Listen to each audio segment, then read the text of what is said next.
The first time Dr. Elena Vasquez saw a Krillian shadow beast in chains, she knew humanity had crossed a line that could never be uncrossed.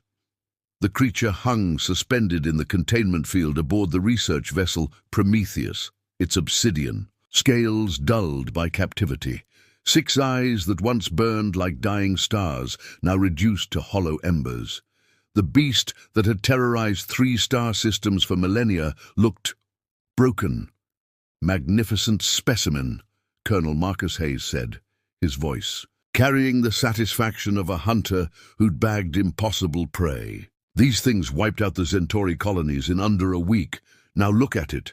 Elena pressed her palm against the observation glass.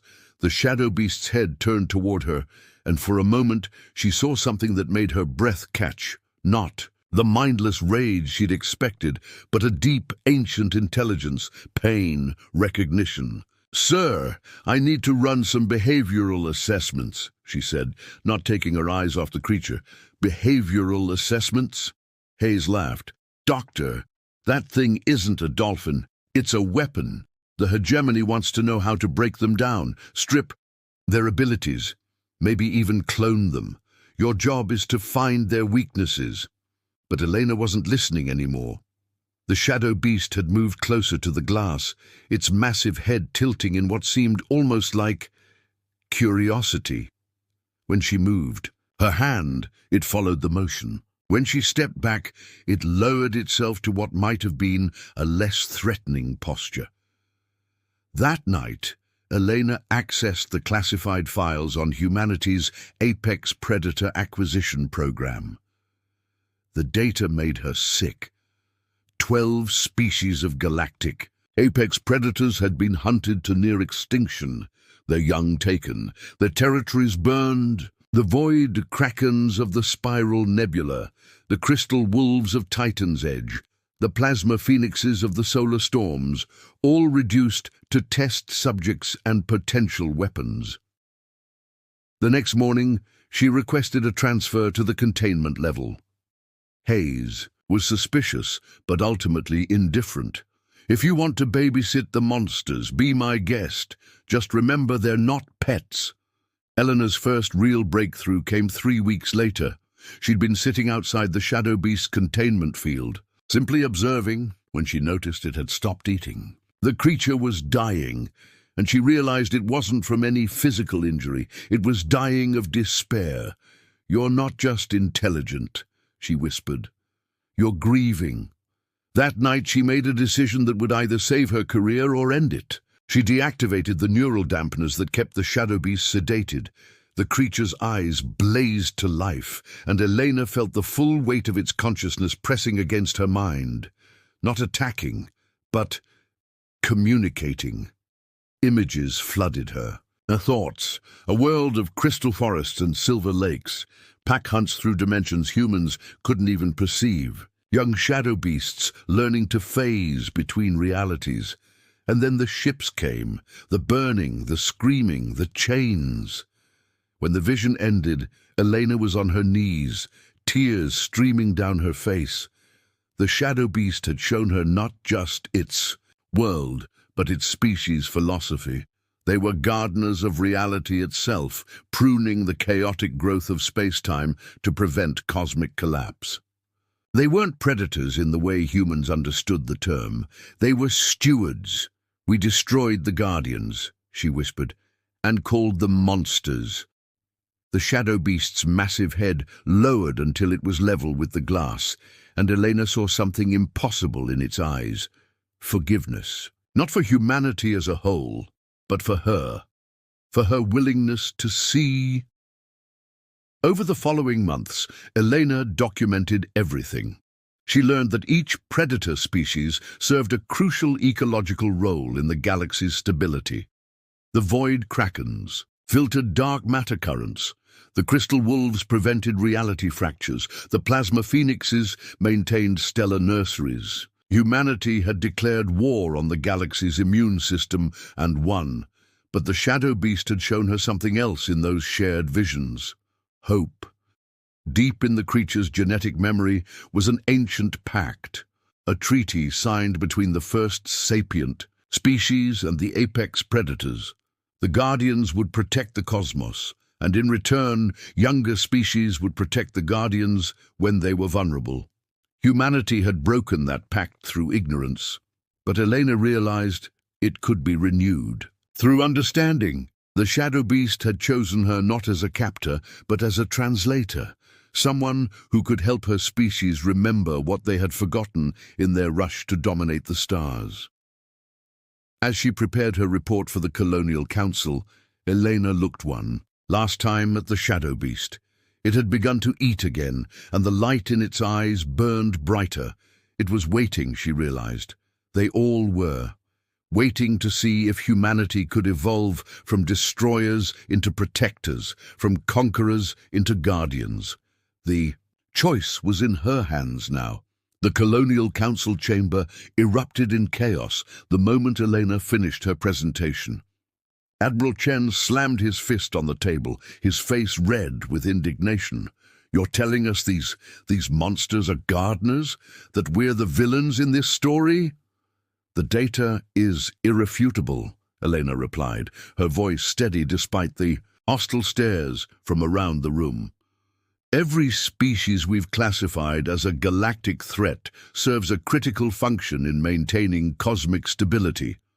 The void krakens alone prevent 3 dark matter storms from reaching populated systems every year."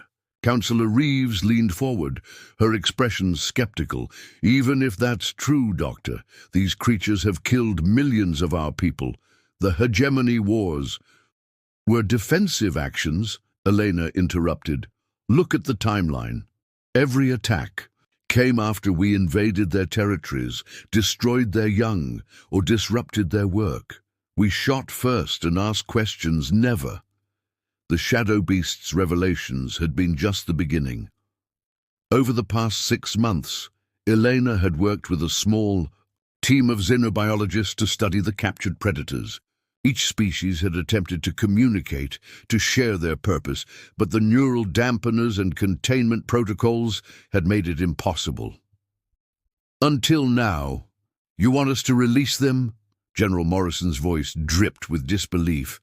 "Turn loose the most dangerous creatures in known space because they showed you some pretty pictures." "I want us to partner with them," Elena said. "The Shadow Beast has agreed to return to its territory with human observers to show us what they actually do, how they maintain the balance we've been unknowingly destroying." The room fell silent. Elena could feel the weight of history pressing down on her shoulders. Humanity stood at a crossroads. Continue down the path of conquest and control, or choose something unprecedented in their violent history: humility. Councillor Yamamoto, the eldest member of the Assembly, finally spoke. "The risks are enormous. If you're wrong, if these creatures turn on us, then we're no worse off than we are now," Elena replied. "Our current path leads to ecological collapse. The stellar nurseries in the Andromeda Arm are already showing signs of instability. The dark matter storms are growing stronger. We're fighting symptoms of a disease we caused." 3 days later, Elena found herself back aboard the Prometheus, but this time as mission leader rather than researcher. The Shadow Beast, who had shared its name in a way that roughly translated to Keeper of the Threshold, waited in an upgraded containment field, one designed for transport rather than imprisonment. Captain Sarah Chen, Admiral Chen's daughter, and Elena's most vocal supporter in the military, stood beside her. "My father thinks I'm insane for volunteering for this mission." "Are you?" Elena asked. Sarah smiled grimly. "Probably, but someone needs to witness whatever happens next. If you're right, it changes everything. If you're wrong..." She didn't finish the sentence. The journey to the Shadow Beast's home territory took 2 weeks through hyperspace. During that time, Elena worked with Keeper to establish better communication protocols. The creature's consciousness was vast, ancient, and utterly alien, but beneath the differences lay something recognizable: a deep love for the cosmos itself. Through shared visions, Keeper showed Elena the true scope of the Guardian's work. Reality was not the stable, predictable thing humans believed it to be. It was a living system, constantly growing, evolving, and occasionally developing tumors of chaos that could consume entire galaxies if left unchecked. The apex predators were the universe's white blood cells, immune responses fine-tuned over millions of years. When they finally arrived at the threshold, a region of space where multiple dimensions intersected, Elena gasped at the sight before them. What had appeared on their sensors as empty void was actually a vast garden of crystalline structures, each one a carefully maintained portal between realities. Shadow beasts moved through the spaces between dimensions, their forms shifting and adapting as they tended to the cosmic architecture. "My God," Sarah whispered, "it's beautiful." Through the ship's external cameras, they watched Keeper reunite with its pack. The joy in that reunion was palpable, even across species lines. But Eleanor also sensed something else: anticipation. The shadow beasts had been waiting for this moment, preparing for the possibility that the young species that had hurt them so badly might finally be ready to learn. Over the following weeks, Elena and her team documented everything. They watched shadow beasts repair fractures in space-time, guide lost vessels through dimensional storms, and maintain the delicate balance that kept reality stable. They were not predators in any sense humans understood. They were artists, creating beauty and order from cosmic chaos. But the real revelation came when they encountered other guardian species in the same region. The void krakens weren't monsters, they were shepherds, guiding dark matter currents away from populated systems. The crystal wolves weren't pack hunters, they were healers, their crystalline forms capable of repairing damaged space itself. "We need to contact the Council," Sarah said, after witnessing a coordinated effort by all three species to prevent a reality storm from consuming a nearby star system. "They need to see this." Elena nodded, but her thoughts were already racing ahead. Seeing the truth was only the first step. Now came the harder part: convincing humanity to change everything they thought they knew about their place in the universe. The footage from the threshold changed everything. Within hours of its broadcast to the Colonial Council, emergency sessions were called on every human world. The images of shadow beasts gently guiding a damaged freighter through a dimensional storm, of void krakens redirecting dark matter currents away from a colony ship, of crystal wolves healing a fractured asteroid. Field, it all painted humanity's greatest enemies in an impossible new light. But change, Elena learned, was never simple. "Even if they're not the monsters we thought," Admiral Chen argued during the crisis session, "that doesn't mean we can trust them. They could be manipulating us, showing us what we want to see." Elena stood before the assembled council members, her hands steady despite the weight of the moment. "Admiral, I've been in direct mental contact with these beings for 8 months. Their thoughts, their emotions, their memories. I've experienced them firsthand. The deception you're suggesting would require a level of coordination and acting ability that no known species possesses. Or," Councillor Reeves interjected, "they're simply that advanced beyond us." It was Captain Sarah Chen who provided the breakthrough argument. "With respect, councillors, we're debating the wrong question. The real question isn't whether we can trust them. It's whether we can afford not to." She activated the holographic display, showing a map of human space. Red zones marked areas of increasing instability, regions where reality itself was becoming unreliable. These anomalies have increased by 400% in the past decade. Our expansion into their territories has disrupted systems we didn't even know existed. At current rates, the Terran sector will be uninhabitable within 50 years. The silence that followed was deafening. Elena seized the moment. The Guardians are offering to teach us, not just to coexist, but to actively participate in maintaining cosmic stability. They're offering to make us partners in the preservation of reality itself. It took 6 months of heated debate, but eventually the Colonial Assembly passed the Guardian Protection Act by a narrow margin. All captured apex predators would be returned to their territories with full honors.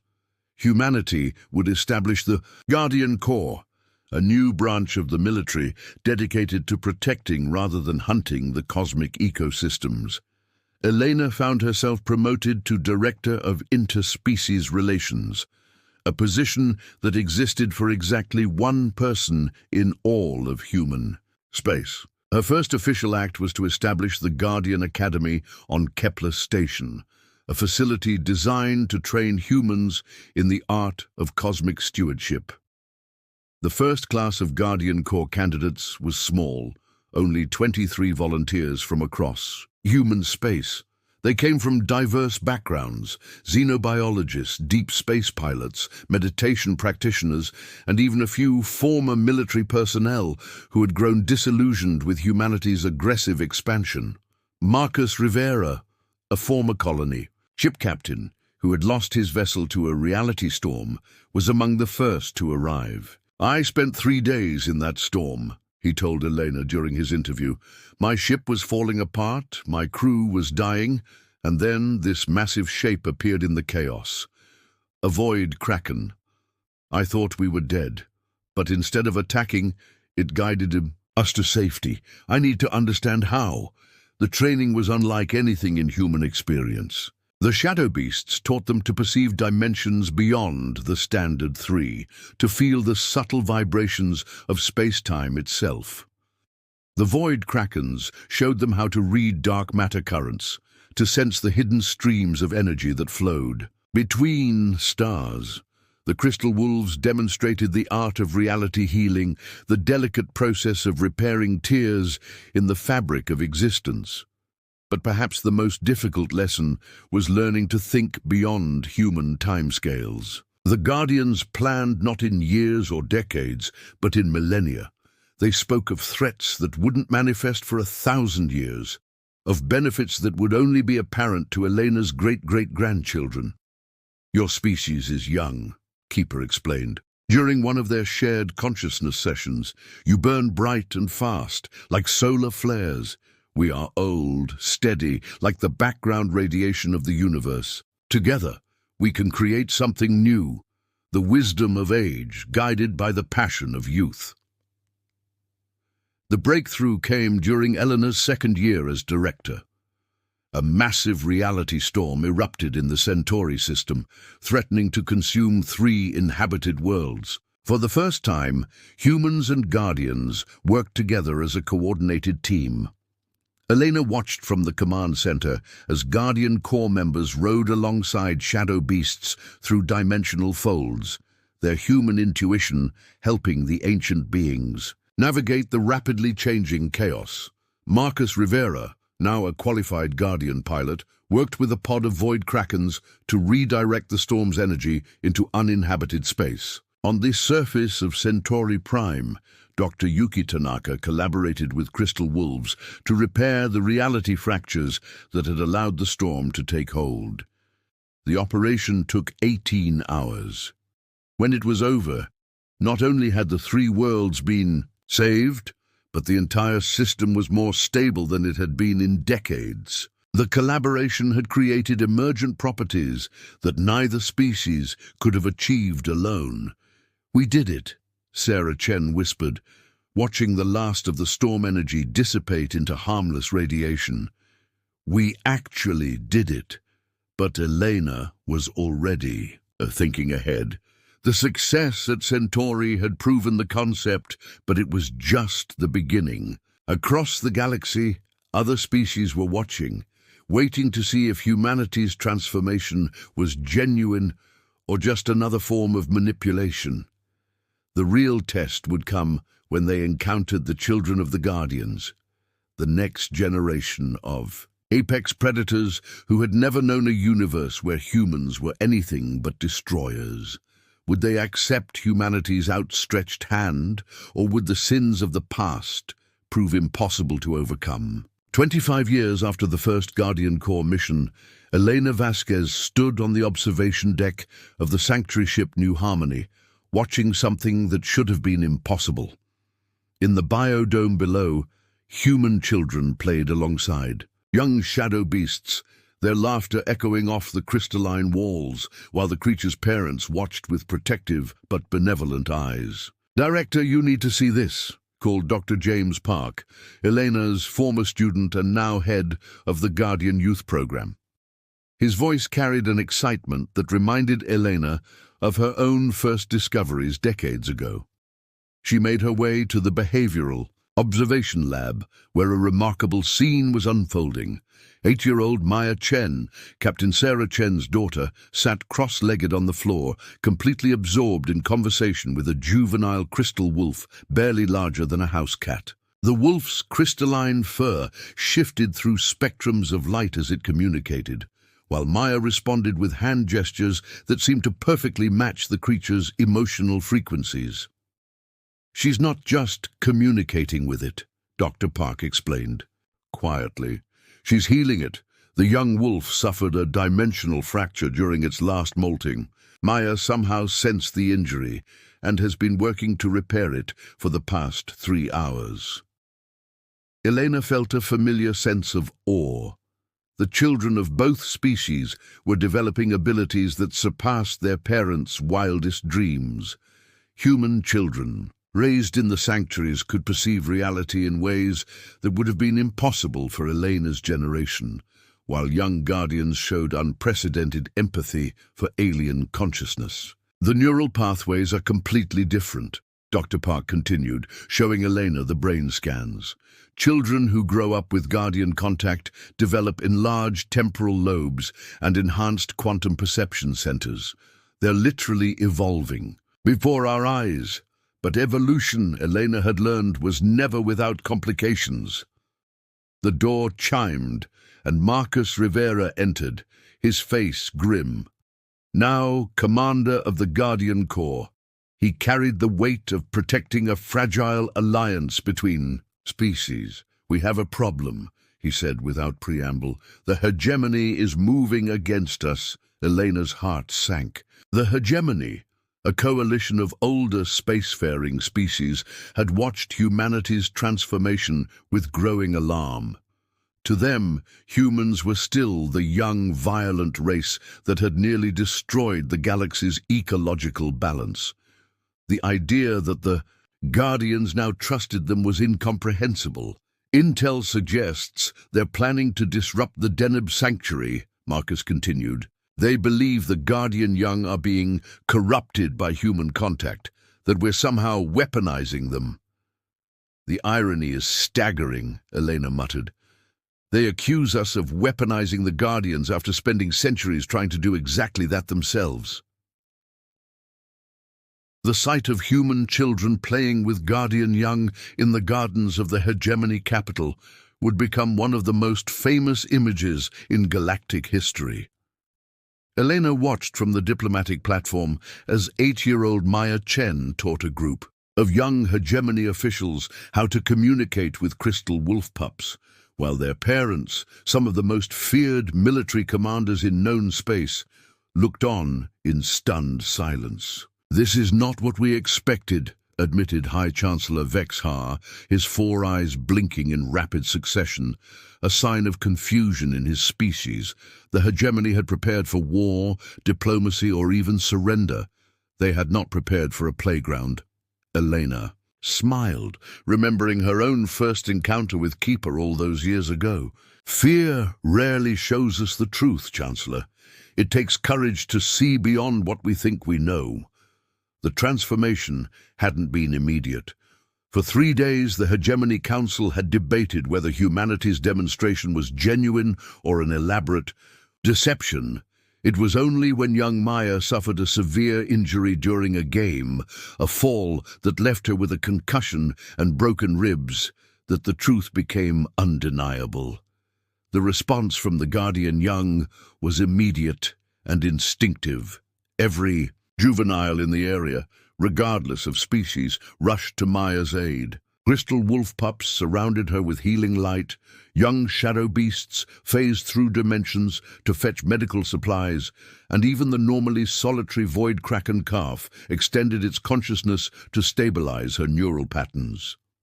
"They're protecting her," whispered Dr. Kellen Moore, the hegemony's chief xenobiologist. "The predators are protecting a human child with their own lives." More importantly, the adult guardians didn't interfere. They watched with the calm confidence of parents who trusted their children to make the right choices. It was a level of faith that transcended species barriers, a bond forged not through conquest or control, but through decades of patient understanding. That night, as Maya recovered in the medical bay with a crystal wolf pup curled up beside her bed, Chancellor Vexhar approached Elena with a question that would reshape galactic politics. How do we begin? The hegemony's transformation was even more dramatic than humanity's had been. Species that had spent millennia defining themselves through military might and territorial expansion suddenly found themselves learning to nurture rather than dominate. The Veltar, whose warrior culture had made them the hegemony's most feared enforcers, became passionate advocates for guardian preservation. The Zephyrian hive minds, masters of collective consciousness, proved surprisingly adept at facilitating communication between guardian species. Elena, now in her 70s but still sharp as ever, found herself appointed as the first director of the Galactic Guardian Alliance, a position that would have been unthinkable when she first saw that. Broken shadow beast in chains. "Status report," she requested during the morning briefing aboard the Alliance headquarters station, Synthesis. Commander Rivera, his hair now silver but his passion undimmed, gestured to the holographic display. 18 new sanctuary worlds established this quarter. The Andromeda Arm reality storms have been completely stabilized, and... He paused, a grin breaking across his weathered face. "We've received first contact from the Magellan Galaxy. They're requesting Guardian Core, assistance with what they describe as cosmic parasites." Elena nodded, unsurprised. The Guardian Network had always hinted at threats beyond their local galaxy group, ancient entities that fed on the collapse of realities, cosmic infections that could spread from one universe to another. Humanity and its allies were no longer just protecting their own cosmic neighborhood. They were becoming part of a vast immune system that spanned multiple galaxies. "And the children?" Elena asked. "Growing stronger every day," replied Dr. Park, now the Alliance's chief researcher. "The third generation shows abilities we're still trying to understand. Maya Chen's daughter can phase between dimensions at will. The young Veltar warriors can sense reality distortions from light years away. And the Guardian young," he shook his head in wonder, "they're teaching us things their own parents never knew." Elena made her way to the observation deck, where she found her favorite view in all of known space. Below, the sanctuary worlds of the synthesis system turned in their stately dance, each one a carefully maintained ecosystem where dozens of species lived in harmony. Human cities grew alongside crystal wolf dens, while shadow beast families maintained dimensional gardens that served as playgrounds for children of all species. "Grandmother Elena!" The voice belonged to her great-granddaughter, Zara, a precocious 6-year-old who had been born in the sanctuary and had never known a universe where humans and guardians weren't family. Elena turned to see the child racing.